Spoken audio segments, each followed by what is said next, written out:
สบายดีพี่น้องสุคนมื้อนี้ก็สิได้มีเวลาโอกาสไปเที่ยวรับเบิ่งรับชมเกี่ยวกับการเลี้ยงไก่ชนเนาะแถวบ้านนอกบ้านนาพี่น้องเอ้ยเขาเจ้าเลี้ยงแบบระบบปล่อย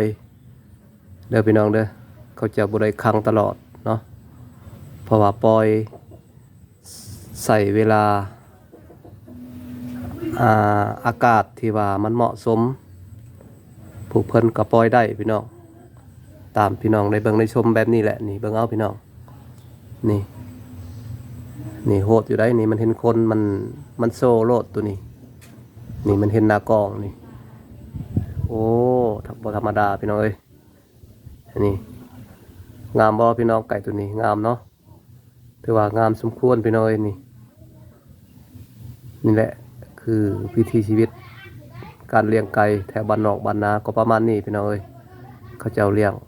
มันก็แตกต่างกันหลายการเลี้ยงแต่ละสุ่มแต่ละพามมันก็บ่คือกันพี่น้องบางท่านเขาเจ้าเลี้ยงก็ปล่อยบางท่านก็ค้างไว้แต่ส่วนหลายก็เขาเจ้าเลี้ยงสลับไปสลับมาแบบนี้เลยพี่น้องมืออยากปล่อยเขาก็ปล่อยมือเขาอยากค้างเขาก็ค้างไว้นี่เบิ่งเอาพี่น้องงามบ่พี่น้องโอ้สุดยอดตัวนี้พี่น้องงามหลายตัวนี้ไก่นุ่มเด้อพี่น้องเด้อนี่พูนตัวนั้นเป็นตัวสบาเด้อพี่น้องเด้อพูนนี่เบิ่งเอาพี่น้องโอ้มันเห็นคนมันกะตกใจหน่อยนึงอันนี้มันเป็นไก่พม่าเด้อพี่น้องเด้อพูนไก่พม่า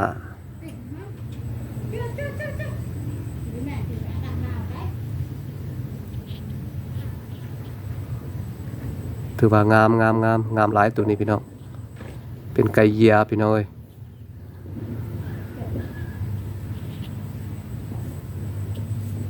ตัวนั้นเป็นตัวสบาด้วยพี่น้องเด้อพูน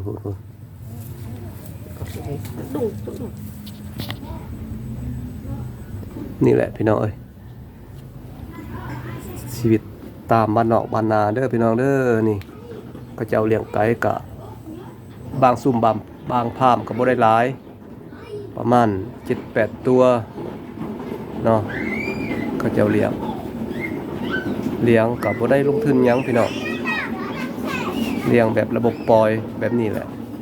มันก็แข็งแรงดีอยู่ได้พี่น้องเอ้ยผิวพรรณงามแดงอยู่นี่เบิ่งเอาพี่น้อง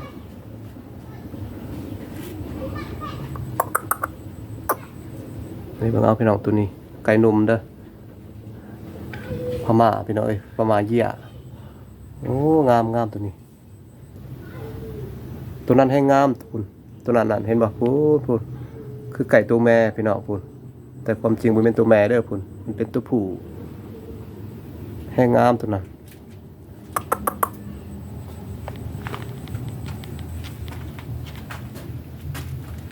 นี่แหละพี่น้องเอ้ย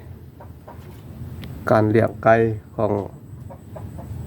แต่ละบ่อนั้นมันก็บ่คือกันพี่น้องแต่ว่าตอนเลี้ยงก็ประมาณนี้คันว่าเลี้ยงออกสนามมันก็เลี้ยงอีกแบบนึงพี่น้องอันนี้ก็ถือว่าเลี้ยงให้ไก่นั้นเติบโตรอถ่าอายุเนาะยังเป็นไก่อ่อนไก่นุ่มพี่น้องเอ้ย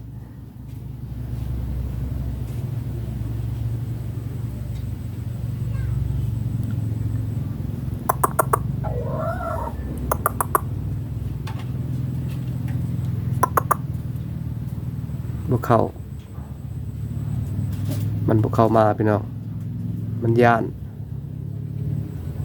มันเห็นคนแล้วมันตกใจมันเห็นหน้ากล้อง มันก็คิดว่าไผน้อมานี่แหละสิได้เบิ่งจะได้ชมเจ้านี่แหละคือว่างามแท้เจ้านี่น้อนี่เบิ่งเอาพี่น้อง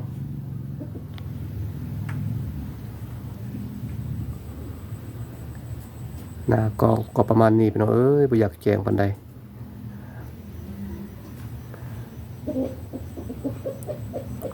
นี่เบิ่งเอาพี่น้องลูกของมันหมดอันนี้พี่น้องตัวสบานี่บ่แม่นลูก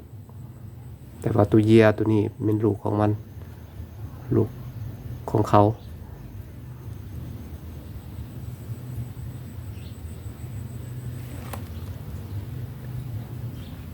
โอ้งามพี่น้องเอ้ย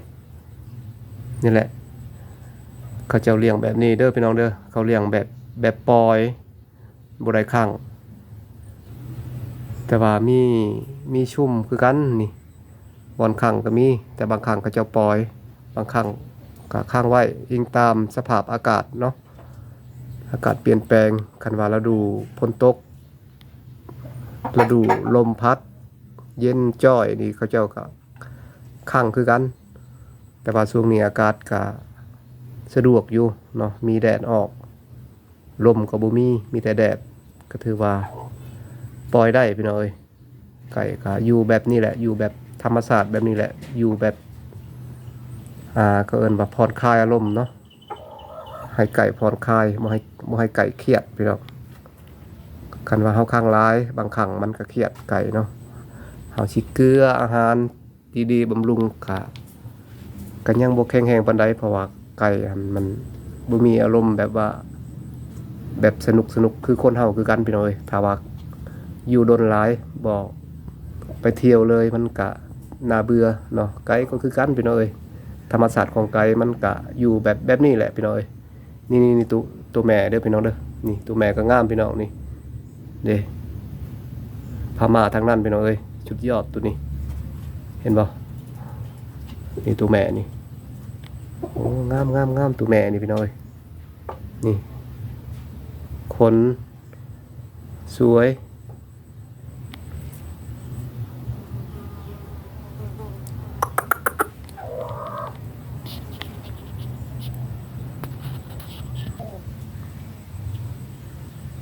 นี่เบิ่งเอาพี่น้อง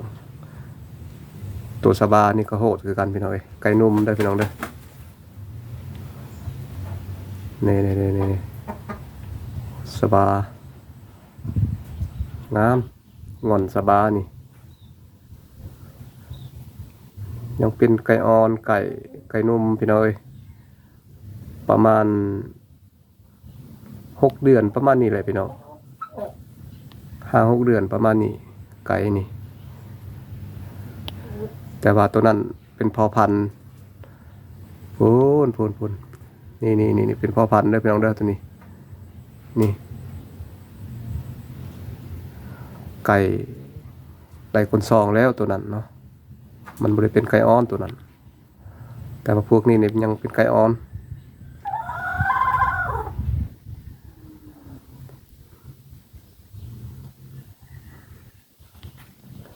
งามพี่น้องอันนี้ก็ถือว่าเป็นคลิปหนึ่งที่ได้ถ่ายตามบ้านนอกบ้านนาเนาะภาคให้บรรดาพ่อแม่พี่น้องสุคนให้รับเบิ่งรับชมด้วยกันพี่น้องเนาะเพราะว่าวารสากับมักเกี่ยวกับการเลี้ยงไก่คือกันเนาะก็เลยไปหาท้ายตามวิถีชีวิตในบ้านนอกบ้านนาก็เลยเขาเจ้าเลี้ยงไก่กับท้ายไก่ไปนำเห็นเขาเจ้าเฮ็ดหยังที่ว่าเป็นที่ว่าอยากเบิ่งเนาะเป็นที่ว่าแปลกๆเนาะที่ว่าบ่เหมือนกันก็อยากเบิ่งพี่น้องถ่ายไว้เนาะอันนี้ก็ถือว่าวิถีชีวิตเด้อพี่น้องเด้อแต่ละซุ้มแต่ละพามการเลี้ยงไก่บ่คือกัน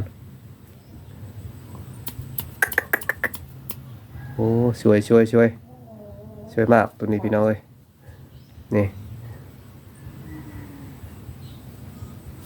พามา 100% พี่น้องเอ้ยเสียงซุนนี่แต่ว่ายังเป็นไก่นุ่มไก่อ่อนพี่น้อง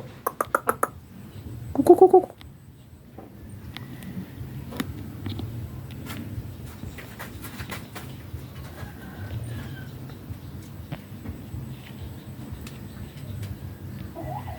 โอ้ยหน้ากองก็ประมาณนี้พี่น้องเอ้ยยังเป็น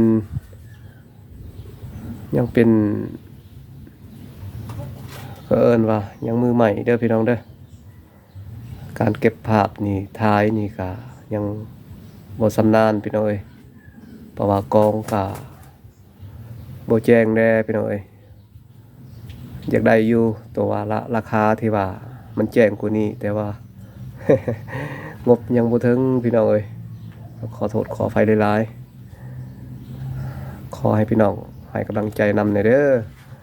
อาจจะแจ้งกว่านี้เนาะข้างหน้าสุดท้ายคลิปแต่ละคลิปนั้นบางคลิปก็แจ้งบางคลิปก็บ่แจ้งพี่น้องแต่ว่าประมาณนี้สิก่อนเนาะนี่เบิ่งเอาพี่น้องไก่ตัวแม่นี่ก็งามเด้อนี่